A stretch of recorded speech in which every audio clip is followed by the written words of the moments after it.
starts in 10, 9, 8, 7, 6, 5, 4, 3, 2, 1, go. Hey everyone, this is your girl SC Bookgal 843, and I am here with you with another author. So remember, the month of June is dedicated to the men. It is all about the men of lit. And so tonight I have a great personal guest, you guys.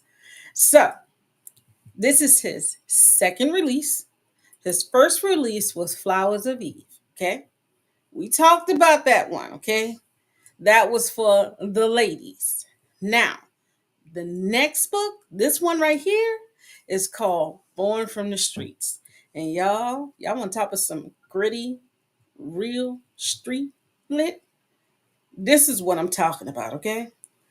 There's a part, I can't tell you that one. Just put it like this. Let's think of a little bit of power mixed with a little bit of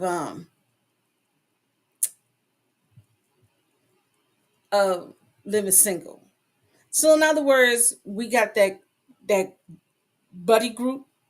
Then we got grandmas, because remember in Living Single how Khadijah's mom and Regine's mom kept popping up? Okay, well, in this case, it's not the mom, it's the grandma. Okay. So we're gonna mix all that up and we're gonna have a nice, good, strong street lit that's for the fellas. Okay. I know y'all thinking, man, men don't read. That is a lie. That is a bold-faced lie. Men read. They might not like to be seen reading, but they do read. Okay. So then this author and we're going to have something coming out later on this summer. Might be early in that. And that book is for the couples. Okay. So y'all know how I like to bring it. Okay. He brings it even more. Okay. So this is a great opportunity for you to meet the author, LaKendrick Northern. Come on up and tell us a little bit about yourself. Hello, how y'all doing? Like I said, my name is Kendrick Northern. I was born in Blythe, Arkansas. You know what I'm saying? The state of Montgomery, Alabama. Then about after I lived down with the Carmel, senior and junior high in Montgomery, Alabama. I graduated Southwest High School in Fort Worth, Texas. You know, so like I say, over my years, living and dabbing in them streets, you know what I'm saying? It brought me to a point of my life where I was incarcerated, but I didn't let that hold me down. I didn't let it hold me back. I kept going, kept the same mind, growth and development. So now, y'all do notice where he said he did not let that keep him down. Okay. That is so interesting because remember now, this month, in the month of July, month of June is dedicated to the men of lit. There are a lot of African American males, and I'm only talking about from where I am, who won't embrace the opportunity of the talents that they have to use them. But this gentleman has all type of odds against him, and he's able to do that. So let me ask you a question. How was it feeling your first book in your hand once you had it published? It was a good feeling. It's kind of like all the days and nights that I tried, to get it to come to fruition. You know what I'm saying? All the people out there actually helped me, and it's just all the mountains and the hills you had to climb over, but you had to keep going. Anytime you get let down, you just got to get back up and keep going. So once I had got it in my hand, it's just like, finally feeling that sensation, like I did it. So basically, it wasn't even about dropping the book; it was about accomplishing a goal. Right. Now see, and that is something that you could pat yourself on the back for, because you actually accomplished that goal. So what made you continue with the book Born from the Streets? Well, actually, to tell the truth, Born from the Street is actually my first book. I wrote that book at the beginning of my incarceration in '99 when I came to prison, and Flower Leaves after my second book. So it's pretty much it's just the order I had dropped in. It wasn't no particular thing, but that was actually my first book.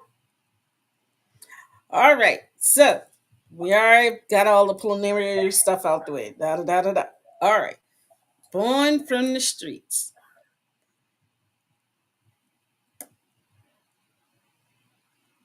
I know it is not like that love, romance, urban lit that you did with Flowers of Eve.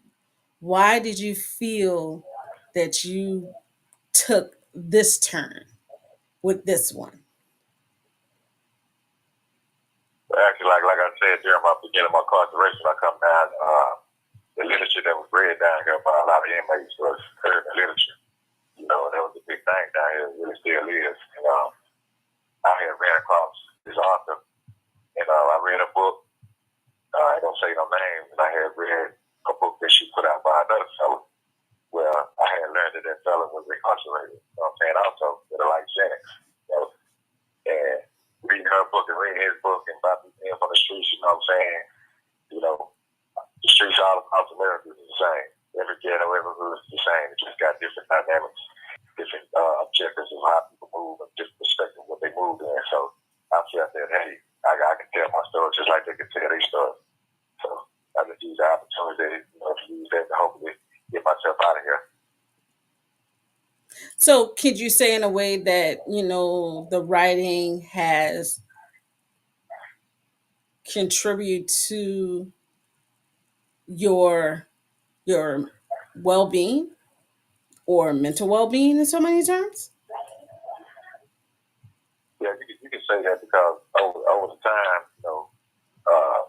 my writing is kind of like a therapy, and at the same time, reading is a therapy. But when I first came down, I didn't even read stuff with knowledge and stuff like that. So I started reading that type of stuff and gaining more knowledge in my studies and stuff like that.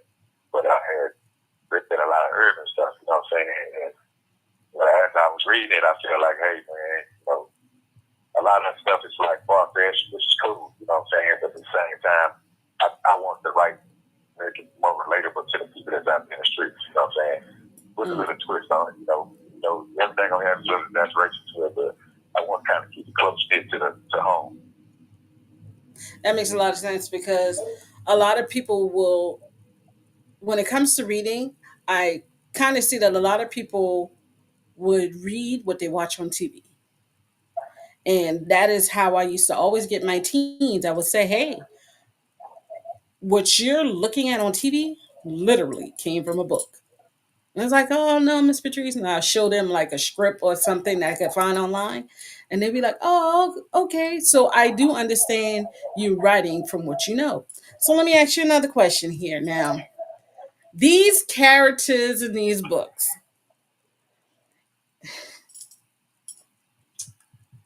why you bring Granny in the book? I love the Granny character. She was so sweet. She loved her grandson. And I could tell that she would do anything for him. But why make that character a female and not a male? Well, for one, the women in the world is the same as the earth, period. You know what I'm saying? And the reason I did that, like I said, I like to make my books relatable. You know what I'm saying? And my grandma passed away while I was in prison. And my mother, you know what I'm saying? We didn't fit the relationship in here that's got hard, man. And I just can't wait to get that with her. So I had to mix both characters up in there. So you got really to my mama, my grandma on the cool. You know what I'm saying? But she had to let us fuck me out there, man. And they kept me on the road. They kept me right.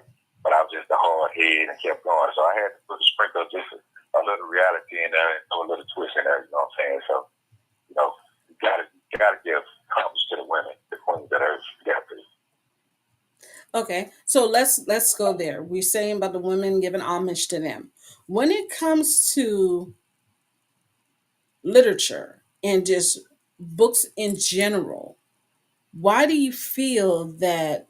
Well, let me ask you a question. Do you feel that the world of literature is more acceptable of a female or a male?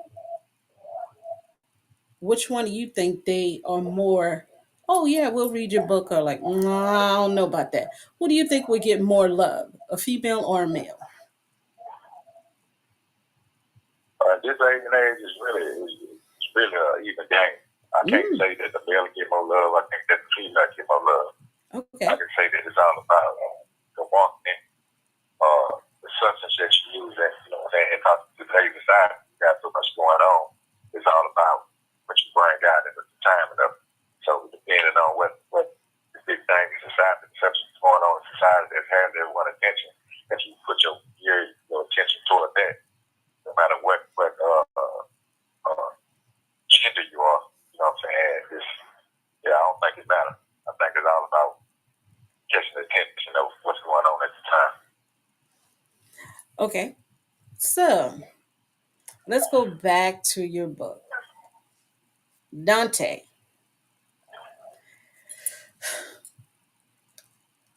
How do you relate to Dante in this book?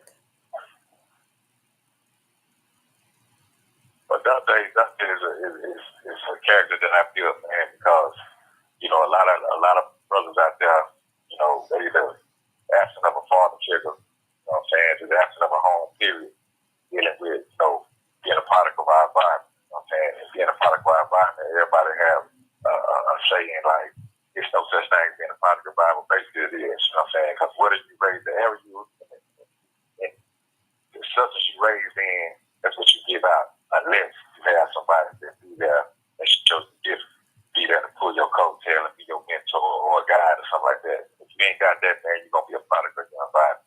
Whatever surrounds you, that's what you is. You know what I'm saying? So the way I wrote the book, you know what I'm saying, he was absent of a father and a mother. You know what I'm saying, due to the situation, I ain't gonna give it away of how it happened like that. But, you know, that's for the reason to see. But at the same time, you know, I want everybody to feel that the struggle he went through. I got him where he's coming up to a juvenile stage, and when he get older, you know what I'm saying, so they can see like the basics of how people came up in the streets. You know what I'm saying, and they can relate to it. Like, hey man, I did that too. Or, hey, I did that too. You know what I'm saying. So that's my whole point of building a character like that. So why not? Well, I don't want to give it away, but why not give him the ending that he desires? Because I can't give it away. You guys, there are so many twists and turns in this book till it's not funny. Even to the point where somebody kills their right hand man. But I give him that happy ending. Why do you feel that in this book he had to have the run? That's all I can say. That's all I can say, you guys, is the run. Because I give you this much. It's going to be a part two. And you're going to see why there's going to be a part two when you read this one. But why not give him that happy ending? Because I so feel that you about to snatch it all away from him. I so feel that you're about to do this in part two. But actually, this series is a trilogy, and yes, I have part two coming out. But at the same time, dealing with today's society, how many people have happy endings? You know what I'm saying? We got to build our own happy endings.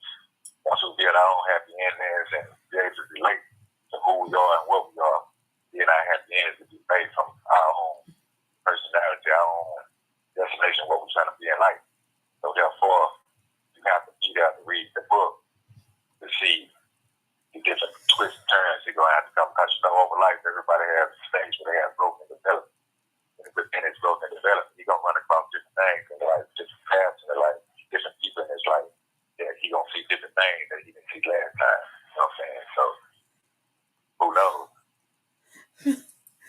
You are correct that we have to Can I make his ending? Can I make his can I give you an ending for him? I really want him to be happy. I don't want y'all, I don't want to give away the book. Like, So you gotta understand when you say you want to be happy, you gotta understand that everybody is their own person, their own character. So you gotta understand and figure out what defines happiness. You know, because his happiness may be different from your happiness. You know what I'm saying? Some people use material gain their happiness. Some people use love their happiness. Some people use the physical their happiness. You know what I'm saying?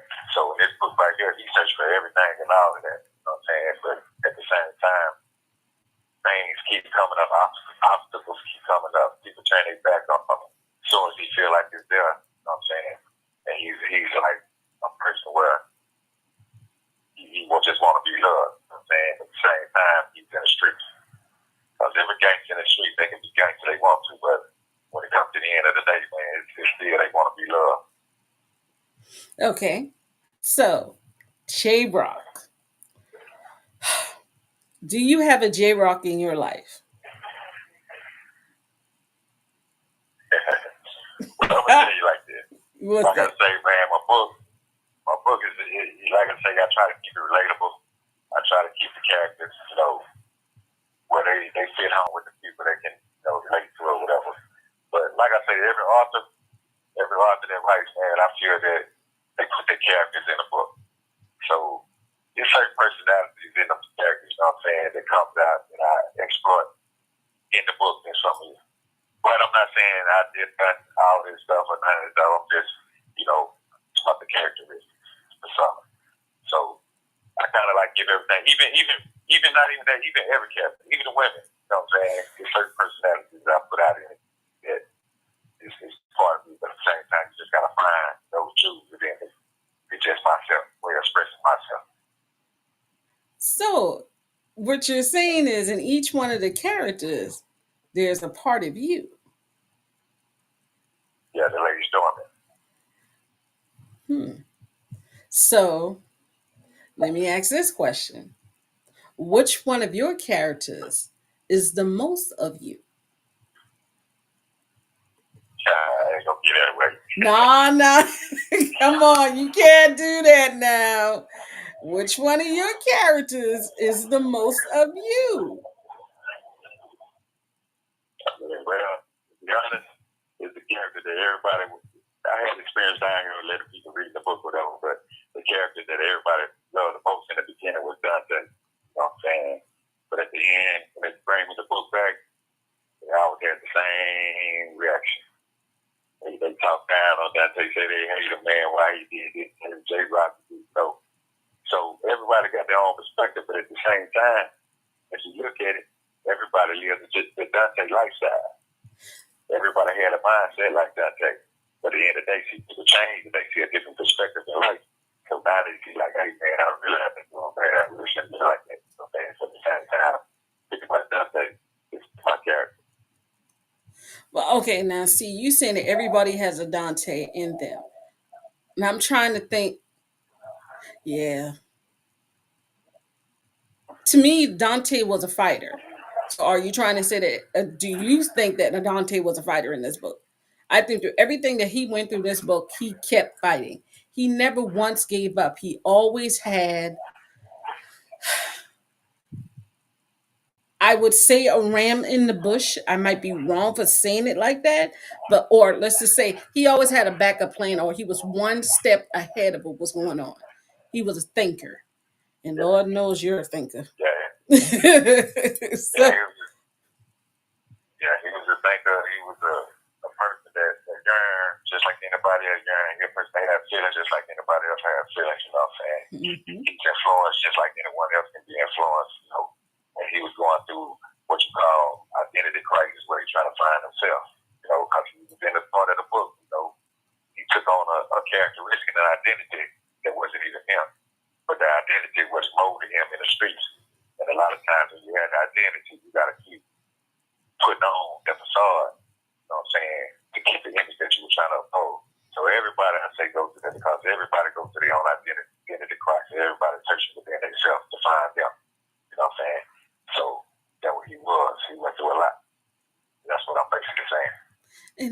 that's why I want that happy ending for him. In this book, he goes through. I can't. Well, you said we can't talk about that part. Okay.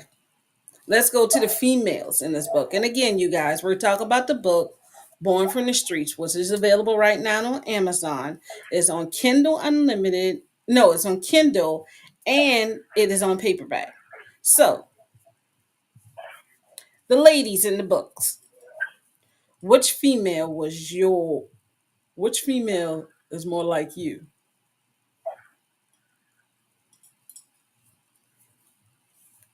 I'd say, Let me see. I'd say my grandma, because it's the characteristic that came from my grandma, my mama, just watching them, you know what I'm saying, being in the kitchen, watching them, being up under them, you know what I'm saying, and it's just the love, whatever sitting there was in, they in love with being, you know what I'm saying, so deep down, that's the character I really wanted to portray, you know what I'm saying, but like I said, once I became a product of my environment and got into those streets, you know, all that had laid dormant, you know what I'm saying, so I say that. So let's talk about Lisa. And you know I have my fun questions. So we're going to go ahead and bring those fun questions in here. Okay? If Lisa was a hip hop artist, and Lisa is the love interest of Dante, correct? Yeah. Okay. So if Lisa and Dante, I'm gonna give you what I first thought of her. Lisa and Dante was the black love of Remy and Papoose. Not what we got now, because that right there is a whole different thing. But I could see them as Remy and Papoose. Who do you see Lisa and Dante as? I think Beyonce and Jay-Z. Why? Why them two, man? Okay, I guess I'm not a big Beehive fan, so I can't really get into Beyonce like that. But why them two? Well, for one, Jay-Z was from the streets. That's how he got his empire from the streets. He just changed over. You know, Beyonce, she came up in a good household or whatever. So, and, you know, she used her looks, you know what I'm saying, to make her way through the industry along with her voice. You know what I'm saying? So in the book, I don't want to give it away. This girl also makes a way, but it's a secret. You know what I'm saying? And then you got her boyfriend, which is Dante, you know what I'm saying? And he made his way through the streets. You know what I'm saying? So that's how I look at it. Remy and Papoose, I mean, I can see that too. They was kind of streets as well, but, you know. How about Grandma? I saw Grandma as like a Loretta Devine type character. And Grandma's name is Nita, you guys. So who would you? I would. I don't know the lady's name, but it's a movie called War Room, War Room or something like that. Oh. And I see her as that lady, but with a little more gangster twist off. So you guys, I know y'all remember the movie War Room. That's one of his mom's favorite movie. So hello, mom. I'm gonna make him look at Forge. Don't worry, but he said War Room. So that's what I'm talking. I can see that. I can see that. I can see that because she was so about her grandbaby. So I can see that. I can see that. J Rock. Who do we see as him? J-Rock and I don't. it's kind of hard. I say more like Nas. You said who? Nas? Yeah. Nas. I don't know. I can't see him as Nas. Nas is the street. Nas is the street, but he kind of like he hold all his business in. You know what I'm saying? He kind of really vocal and put everything out there, but he's also flashy at the same time. So Rock is. I was actually thinking, It's funny. I would think it's CeeLo Green. No, no. You didn't see that one? I get okay now. Body wise, no, but to me, J Rock was kind of flashy. Like he was like he would be that one that you be telling him to tone it down. Something you didn't get that vibe. Well, I'm asking the author, did he get that vibe? But you He don't. was, but he wasn't. You gotta really look at his character. He more was like he liked to find things at the same time. He's more mindful of what's going on around him. Because you know those things get too fresh to bring on the wolves. So he kept it in place. Okay, okay. So can I change that, and can I say Scarface? Yeah, I guess you can say that. You why you doubt me?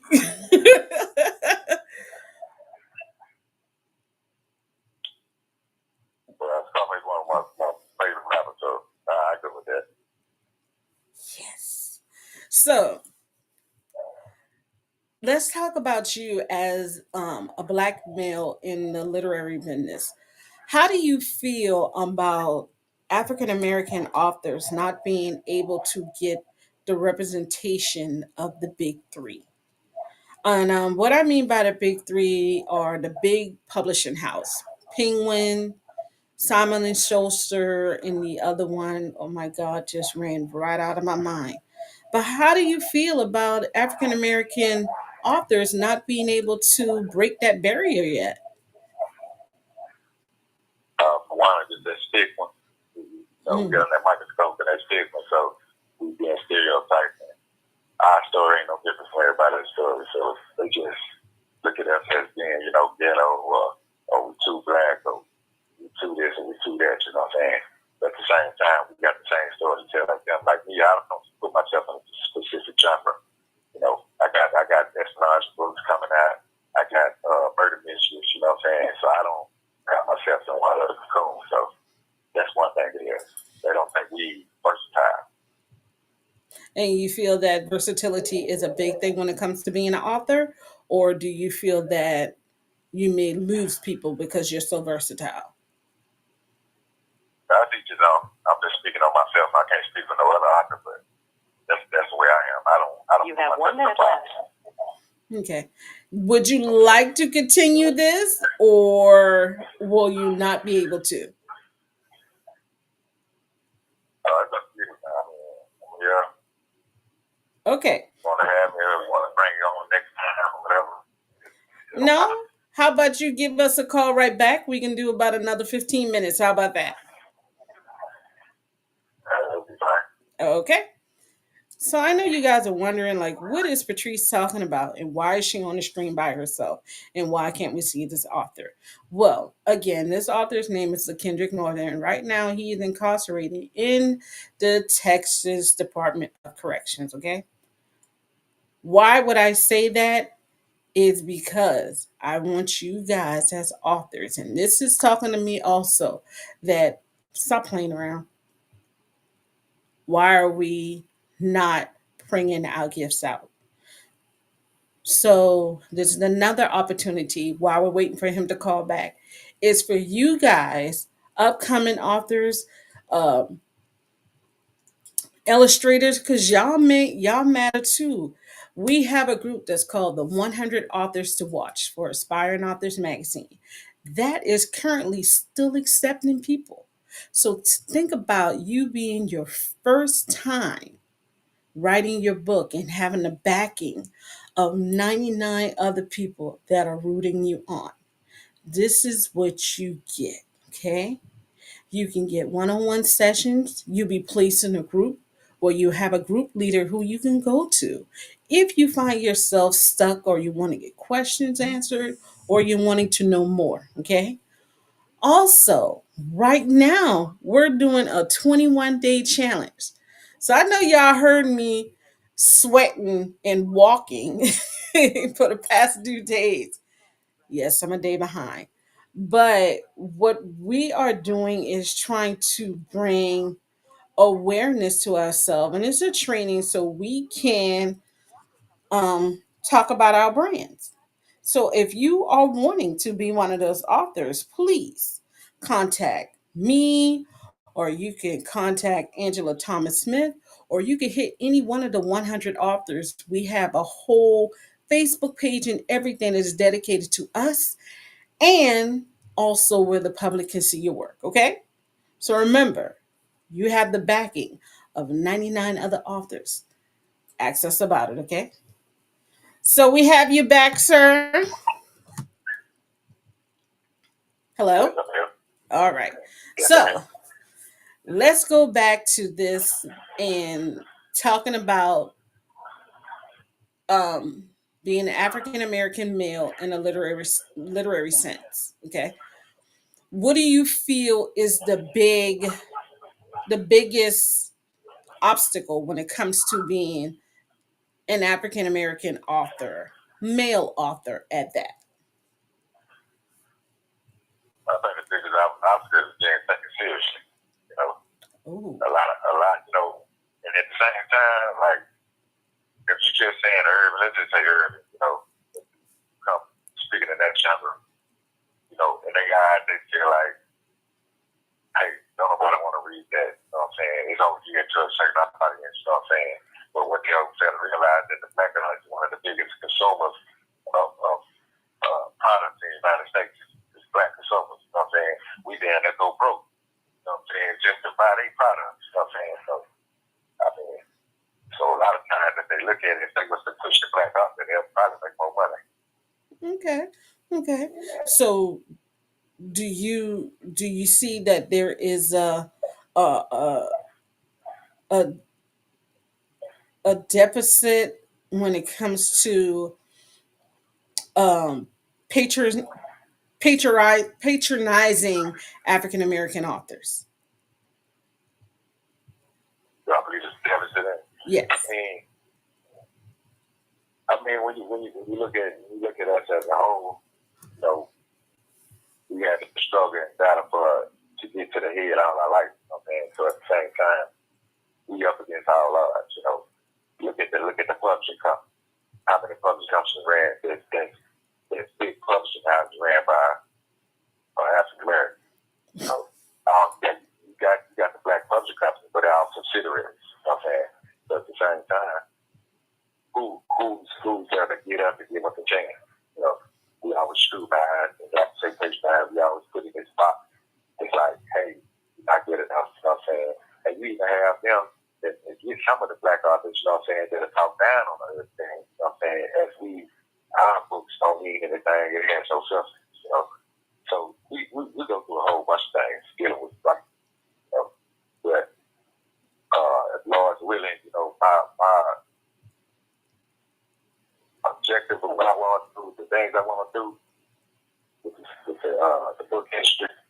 I want to put out this company called Stand Out Publishing, and I have a brand new scheme that I know ain't nobody did. You know what I'm saying? And once I'm ready to put this down, I'm gonna be able to refresh the game. Okay. Okay, we see you already setting yourself up so when you do come home, it's already laid. All you got to do is put the icing on the cake, huh?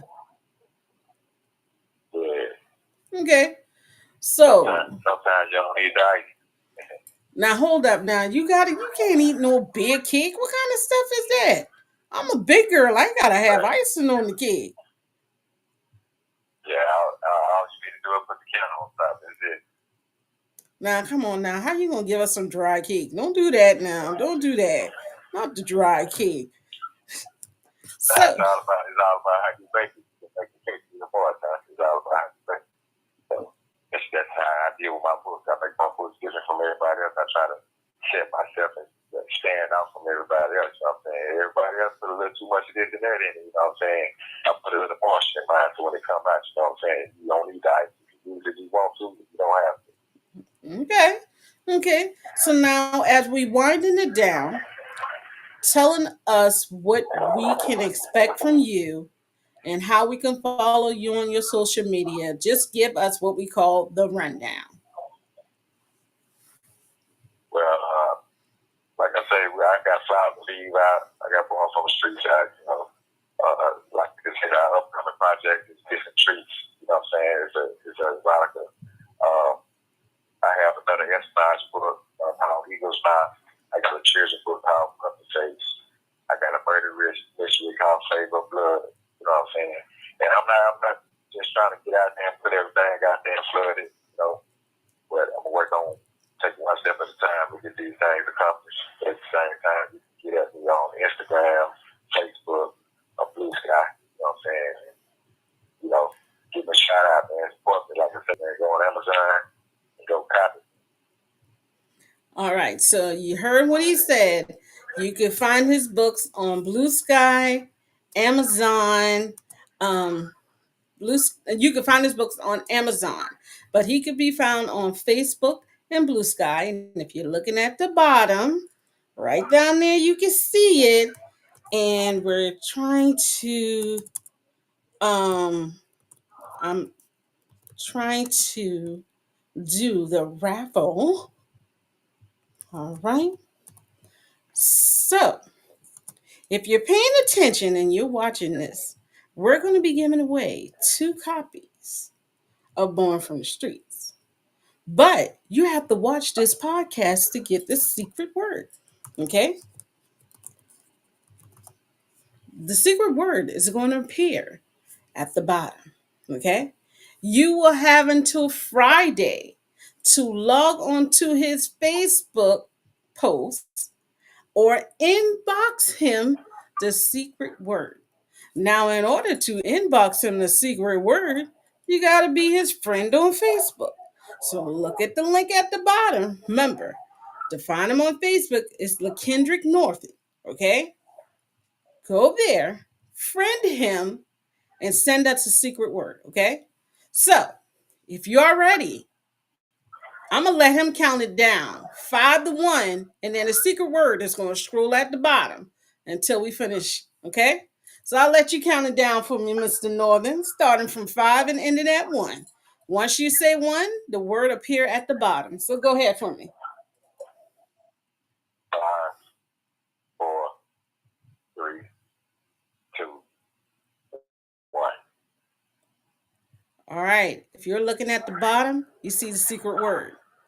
All right. Send that secret word to his inbox on Facebook under LaKendrick Northern. Okay. So, because he is currently where he is, I will do the drawing live on Friday. How about me and you? We'll go live Friday night at 8 o'clock. Well, no, we're not going to do 8 o'clock because I am not going to interrupt my podcast sister show. So let's say 9 o'clock Friday night. Me and LaKendrick will jump on Facebook, on SC Bookgal and Friends chat, or on Patrice Brimble. I'll let you guys know which one. And we will choose the winner. So what do you guys have to do? First, you have to find him on Facebook under Kendrick Northern, become his friend, inbox him the code secret word that's at the bottom of the screen, and then tune in Friday night at 9 o'clock. How about that, LaKendrick? Does that sound good to you? That's a great idea. All right. So, you guys, we would like to thank you, Mr. Northern, for being with us tonight. This has been a great show. You guys, I did not want to give out much of this book because this is a juicy one. This is a great book. I have 3 reviewers right now that's checking out this, and the other people that have copies, okay? Look at here. The book's so good. It's sitting where he is right now. Got people reading it. So why don't y'all go ahead and grab a copy, okay? Again, thank you, Mr. Northern, for joining us tonight. You guys, My pleasure. it's another Tuesday night in the book. Remember, all books, remember, you can read any book, okay? I'm kind of tongue twisted. I'm excited about this giveaway. Y'all don't remember. So remember, there's no such thing as an old book because not all books have been read by anyone. You guys have a great night. Bye.